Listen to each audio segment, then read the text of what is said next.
Hi, everyone. I'm Carrie Fallhaber, Vice President with JobsFirstNYC.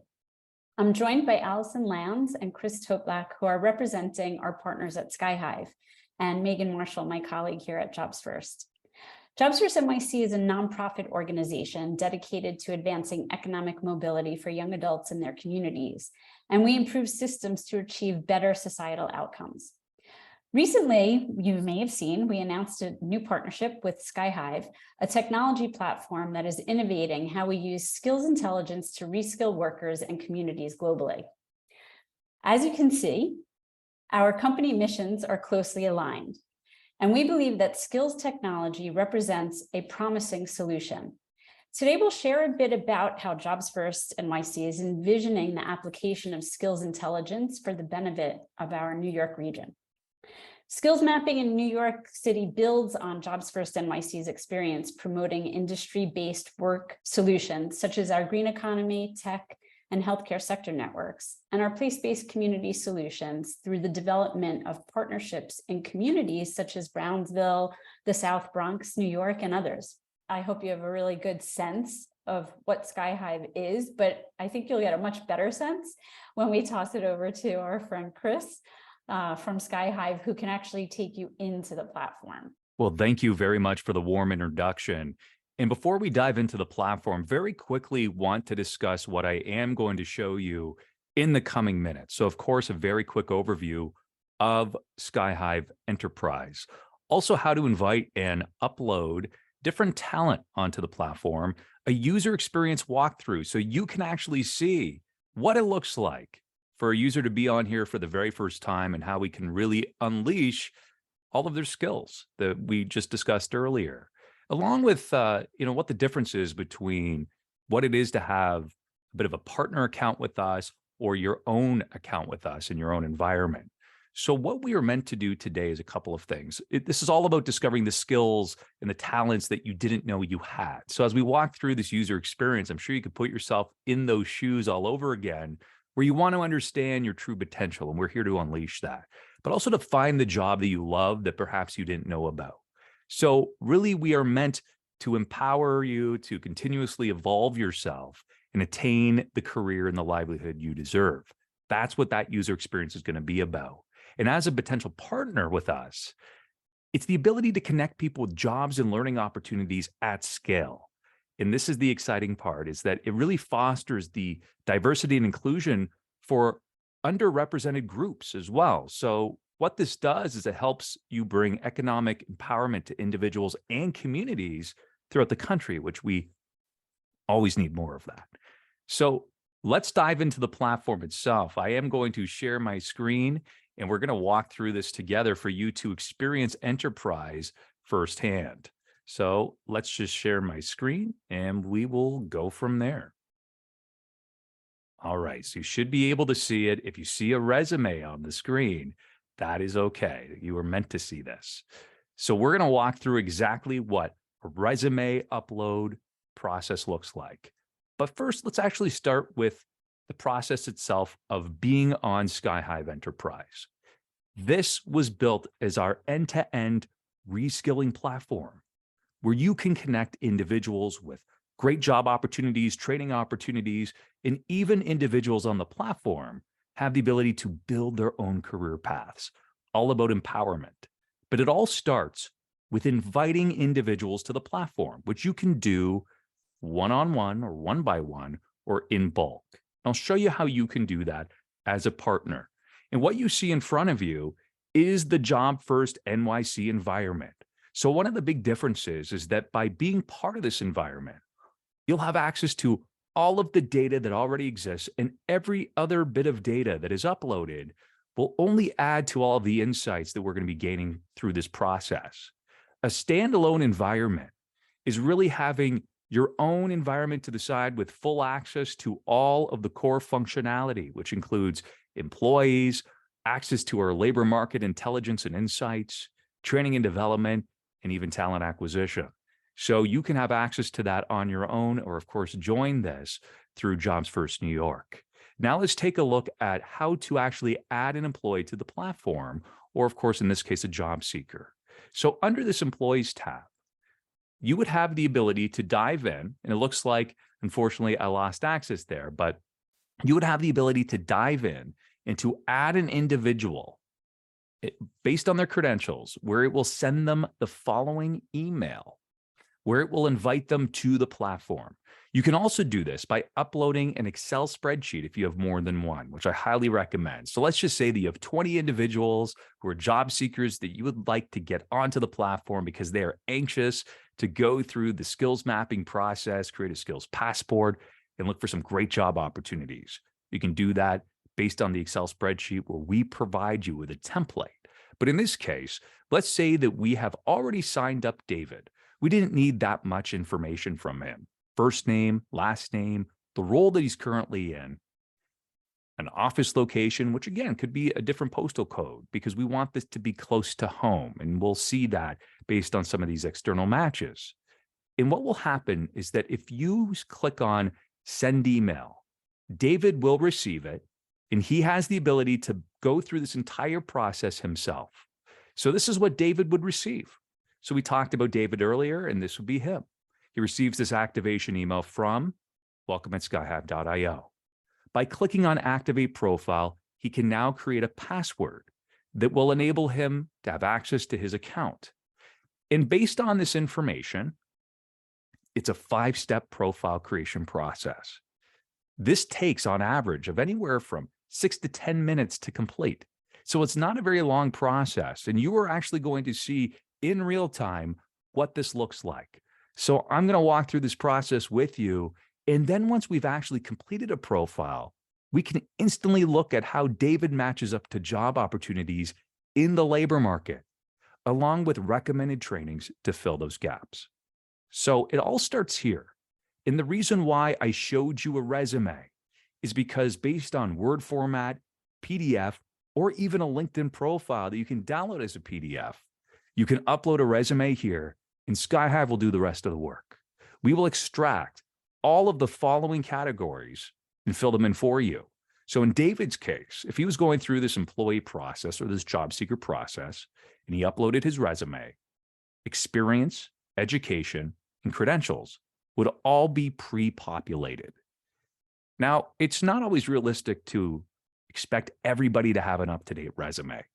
That's also why we have the feature to skip and fill profile manually. And it's a very quick process. This is where you have the ability to fill in the different jobs, the description, dates, education, and credentials as well too. All of that information serves its purpose because once we get to skills, our system will serve that back up to the user, where they have the ability to select skills that were extracted from their profile, but also recommended skills from the labor market, which is really the underlining powerful component. So looking at a resume, it doesn't have to be anything super comprehensive. I'm showing this to you because this is a very basic resume. But it's also good to look at this from a perspective of what type of information do I include? Typically, what I recommend would be some work experience, education, and of course, general tasks and responsibilities that the individual went through. Because the more information you provide our system, the better skills that we can recommend. So you saw that resume. And let's just say, for example, I upload the resume, and I actually did on my other screen. So if I upload this resume, it takes no less than about 6 or 7 seconds to upload and extract all the information. And this is the type of information that you're going to see. So all the info that was contained within the resume that we just took a look at in terms of past experience or recent experience, along with education, has all been automatically filled out. What's great is that for the user, if they prefer to go out and fill this in manually, they have the ability to do so. And how we index this is very similar to, say, Google, where David could go through this and actually type in his most recent position. And what we will do is actually find the closest match so we can see that it is there. Now, because all the information has been automatically extracted, this is going to save David a lot of time. He doesn't have to fill this out manually. So you can see the benefit of uploading a resume as opposed to filling it out manually. But that's okay if we do that too, because you can see it's a very, very clear process. You add the company, the start and end date if that's applicable. You'll also see that it defaults to January and then the year. if you haven't included a month on your resume. You can also clear any section, adjust the dates, and you can add a description in terms of roles and responsibilities in here. So you can see that it says optional, but I highly recommend that you have users or job seekers go through and add that description. And we'll see that when we get to the skills portion. You can also remove or add more experience as well too. And the reason why this information is so incredibly important is because our skills are not just dictated based on the education that we have, but it's also based on what we've done. So even though David currently works as a call center representative for Dice, it's not to overlook that he also has retail sales experience at Macy's. So that should still factor into skills that he possesses, because it's not as though those just go away. We attain skills over different jobs, over education, over different credentials that we possess. So those should never be overlooked. It helps to unleash more potential in terms of the skills that are represented. So as we save and continue, you will notice that also the education has been pulled. Eleanor Roosevelt High School, General Studies, High School Diploma. So whether you have something that is not yet completed or you have done so in the past and you've successfully completed the education, you can either add more studies, fill it out, or in this case, it was absolutely extracted, as we can see here, for the education. So all the information is here. We know that this individual, David, has graduated from high school, not yet going to college. Maybe that's just not on the roadmap, but that's okay, because the skills don't just derive from education, but other places too. We can also see for hobbies and interests, if you want to add some manually, you can, because there are skills that also derive from a lot of our passions, such as creative writing, snowboarding. You could see as well too, because there's concentration and patience that actually are part of some of our hobbies and interests. As we save and continue, you can also see that there's an area on our platform that factors in courses or certificates. This is important because even though you may not have a credential, there's still some online courses that you may have taken or mandatory training through some of your past experiences that you can add here that adds to the skills that are served to you. You can fill this out manually if it was not included in your resume. And this is the part where it starts to get exciting. This is the skills section. This is where we have an individual such as David that is looking at all of the skills that he possesses based on the recommended skills from his profile, the current labor market, and skills that are added manually. And they are rated on a 3-point proficiency scale of entry, intermediate, and experienced. What I tend to recommend, or how I tend to explain it, is that this is really an area of how confident are you possessing that particular skill. Some may look at a skill and think, if I've held it for 10 years, perhaps I'm more experienced. Tenure and years possessing it certainly matter. But what about your competency in that, your confidence? So a great example could be, even though I only have possessed the skill for 3 years, perhaps I have the ability to teach other people all about that skill. So let's say that it was a technical skill, like knowing Microsoft 360, and I could actually teach different colleagues how to use all Microsoft products. That would probably make me an expert if I can teach them, because that's a level of confidence that doesn't necessarily need to come from 15 years experience. But it's still nice to have a little bit of tenure, but it all comes down to confidence. So typically when you ask an individual, how many skills do you actually possess? One of the frightening features with that is the fact that we may actually undersell ourselves. When we look at the skills that we do possess, it's more than just what is top of mind. So if I asked you right now, list your skills for me, we may have 15, right? Maybe 20. But it takes a lot of thinking, because you're going through, just based on memory, all of your past experiences and everything else that you've done as well too. Goes beyond that. That's why we ask individuals to go through this full profile completion process, because we serve the skills back up to them. So as opposed to David going in saying, well, I guess I have communication. We saw that earlier. And him going in to read a definition of communication and selecting his skill level, we'll say intermediate. Or how about conflict resolution? It's one thing to certainly add these skills manually, but it's much more efficient to leverage the recommended skills, either from a profile or the current labor market. And where do they derive from? So they derive from all the experience, all the education, the credentials, and that's how they end up here, is based on what you have fed our system. We will recommend these skills back to you in the form of profile skills while also leveraging the labor market, which I do want to discuss as well too, because that is one of the most powerful components of this system, is the fact that we go out into the labor market in real time and we identify skills that David very likely possesses based on the role that he is currently in. And we can see what companies are currently hiring for in terms of the skills that they require. So if David really wants to improve upon the job that he's currently in, we're also recommending other skills. So here's what's really groundbreaking about this, is that the traditional route would be to ask you to add your skills manually. But now we're saying, based on the information that you've provided us, David, here are skills that we attain from your profile. David can now with confidence say, yes, these all make sense.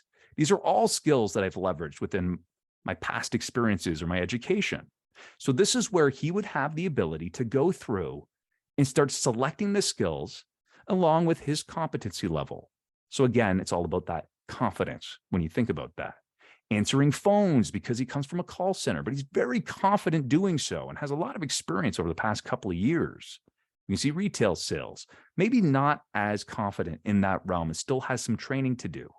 Keep in mind that all the skills that we add here helps us match up to job opportunities in the labor market and also training to fill some of the gaps. So even though we may see David as retail sales at an entry level, there's room for growth and improvement, and training can help fill those gaps. So going through these areas, David will continue to add different skills. All of these, once again, were derived from either the information filled out manually, or in this case, from the resume. How many skills should you add? Probably anywhere from 30 to 40 is the true sweet spot. And that is based on analytics and insights that we have gathered, because you don't want to undersell yourself either. And you can see that actually adding that number of skills is far easier than you would ever imagine, based on what we have provided, based on our resume and also the labor market. So I'm going to add a few more of these, and we're going to see how David actually matches up to real jobs in the labor market right now. So we're going to certainly add just a few more of these skills. And beyond that, let's go to the labor market skills. These are ones that we are suggesting that David very likely possesses based on labor market demand for his current position. Microsoft Office, yes, he's very confident in that. Problem solving, communication. Sometimes these skills do not derive from the profile. It just was not part of it based on what was filled out. But this is where it's that extra layer to add them. So you can see that there's quite a bit in here in terms of adaptability, accuracy, sales, troubleshooting, because of course he's troubleshooting every day, customer satisfaction, creativity. So to get to that 30 to 40 range is actually a pretty straightforward task when you have all of these recommended skills. So I've gone through just to add a handful of them. And obviously we won't go through all of it together, but you can see that it's very, very quick and efficient. Same with Spanish language that gets recommended too. So basically what has happened is this: David has gone through to complete his profile. With a complete profile, this is where we will match David up to jobs in the labor market in real time, along with training that is recommended based on filling specific skill gaps. So we'll walk through that very briefly. Let's hit save and continue. David's profile has been completed. This does not mean that David can't go back and edit his profile. Perhaps there are skills that he missed. Perhaps he's going to take a quick little lunch break and come back to it a little bit later on. Sometimes we need a little bit of time to think about it. He has the ability to come back and to edit or modify this information at any point in time. So that's where all of the information comes from, is from filling out a skills profile. Where do we go from here? To the very left-hand side, David can view opportunities in the labor market in real time by selecting job opportunities, followed by external matches. David can see how his skills match up to jobs in the labor market. So as opposed to feeling trapped at his job at the moment and not knowing what he is qualified to do, He now has more insight and more visibilities into how his skill sets match up to jobs in the labor market. And this is what we were able to see in real time. And I wanted to walk through this from a real-time perspective to show you how quick and efficient it is. So what do we see at the very top? You have the ability to drill down by location. This is important because we can see that based on specific locations within that region, where is he and where does he want to focus on, right? But also we can look at the different companies as well too that he's qualified for. At the very bottom of the screen, there's often an ability to load more opportunities as well. So right now he starts to see that maybe there are more opportunities than he actually really thought about initially. So we can see that there's some customer service representative, perhaps some bilingual customer care specialist, and there's some others as well too. These are not only based on the title in which he's in right now, but how his skills are matching up. So you can also imagine that with a more complete skills profile, you can see more opportunities that he matches to in the labor market that is not just confined to customer service or confined to a call center. But if he wanted to move to a different company, if he wanted to transition into a completely different industry, he now has the ability to see how his skills match up against it. And to view this is very quick.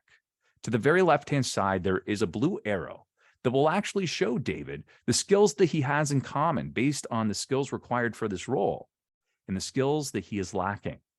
Based on the skills that he is lacking, he now has an ability to do the following.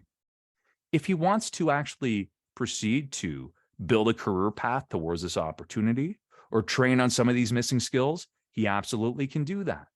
By selecting Learn More, this will take him immediately to a job posting that is live in the labor market. By doing so, that allows him to take all the information, since we're really a GPS and playing matchmaker to show him where to go, that he can now apply for that job. But also when he goes through the interviewing process, he can understand what he shares in common with the requirements and where he needs to be stronger. So there's quite a bit here that we have the ability to see. Based on this, let's just say that David would like to build a career path to close these gaps. What this does is it allows our system to recommend targeted training for David to learn these skills and to become stronger and more confident as he's applying for that role. So we can see that below, based on the training that has been recommended, in this case, in this example, these are from external providers. We can see that it's from edX or EDX. So from here, if he wanted to add any of these courses, he has the ability to also view the course details, to click on the external link to the course, to see different covered skills, other skills that he will gain, along with a full description of it. So if he wanted to go on a little bit further, we can see that courses start to get recommended based on the skills that are covered. This doesn't necessarily mean that every single course here is going to be one that he wants to take, but this might be a great one here. Introduction to DataWise, a collaborative process to improve learning and teaching. Let's say that this is something that is very relevant to him because one of his goals is to become more of a trainer and an instructor. This is certainly a very relevant course to take, especially if he wants to gain the proficiency of an entry level in training. So it's really meant to be an introduction. So if he adds that, he could actually request the course, which can be automatically approved and covered to the very right-hand side where it is known as a skills to train. It is a skill that is covered. So that is showing us that by taking this specific course, that is a skill training that is covered. This also helps him as he moves towards this end goal in the career path, which ultimately could be a role, or maybe it's a future role that he's really aiming towards as well too. Part of a career path is that this might be a role that already exists, but you can also leverage our labor market, all of the intelligence that we present to you, to see what else is out there and how do my skills match up against common roles in the labor market. Again, we've heard this earlier, you don't know what you don't know, right? So he may start to see that he has a lot more in common with certain sectors or certain jobs that meets the eye. So we're seeing a few more here that certainly we can add. There's some with costs associated with it, and there's others that we can add. So even this, Entrepreneurship and innovation is one that has become very prominent over the past 3 years. It's ones that we can use to transition into any job. So as much as we want to start adding more of these courses, we can build out a career path. But we can also sort by providers, locations, and even durations, or even search our course catalog, which is readily available to users to see what type of courses they would like to learn more about. This is also a great way to capture passions as well too, strengthen confidence, and use some of these transferable skills for other roles. So in this case, I'm going to go through it and just add maybe another course just to show you what an example of a career path looks like, to really visualize that journey. So we can see a lot of them are basically based on training, but we're going to add a few more. Financial market analysis, right? So if I hit save and I'm building a career path, you can see that the following starts to become very visible to David in this case. So maybe this is a new path he wants to go on based on the different industry. It's a bit of a step up, and he read the job description and it's much more aligned with where he wants to go. And maybe it's a stepping stone to that next place, which would be more into a training realm. Well, we see the skills that he has in common, along with the skill gaps that he's looking to close. Well, even here, we could see the training that he's hoping to utilize to close those gaps. So this is now a visual journey of how do I get from point A to point B, along with all of the different skills that I'm going to learn in between. So one last thing that I'm going to show you before I wrap up is that let's say that David doesn't really necessarily know what he wants to do. This is where it starts to become the most powerful, is under career paths. Of course, yes, jobs in the labor market is really where we want to focus on. But why would we ever want to move somebody away from their ambitions and their goals? And we can already see right here that there are suggested positions based on the labor market for David, that maybe he never considered being a support escalation engineer. Maybe he never felt that he had the credentials to be a technical support supervisor or a travel counselor. He can actually see that for a travel counselor, these are the skills commonly required in the labor market. So he has a path to get there. And for the first time ever, he doesn't have to play the proverbial guessing game and make assumptions of, if I ever wanted to become a travel counselor, what would I need to do? These are the skills that he would need to learn. And by building a path, we can recommend courses to help check off these boxes one by one. So he has all these skills. And by the time that he is actually trying to apply for travel counselor jobs, not only is he more confident, but he actually possesses the skills required to succeed in that role and now in that field. So as we can see, there is a ton of potential that can be unleashed for any job seeker going through the platform, not just to seek jobs in the labor market, but to discover new career paths and to build a new journey towards potentially a new industry or a completely new role altogether. So a great opportunity to take you through. And certainly what I would like to do is ask if you have any questions about this entire journey that we went through together. There's certainly a lot more that we can walk through, but this is just a taste of what enterprise in SkyHive in general is all about and how it supports job seekers. Chris, thank you for really taking a robust tour of the back end of SkyHive and giving us a real life, human-ish example of the power of the platform. We appreciate it, and I know we'll have continued questions and lots of interest from folks. My pleasure. Thank you for having me. All right, take care.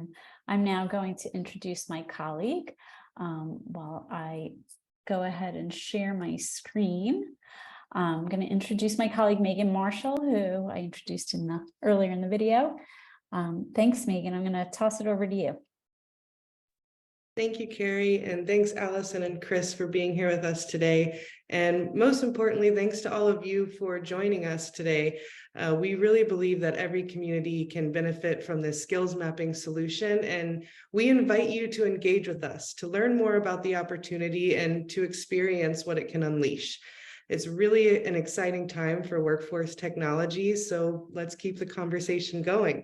The QR code at the right of the screen will direct you to a form where you can share your thoughts, express your interest in partnering, and connect with us. And with that, we hope to hear from you soon. Thank you again for joining us.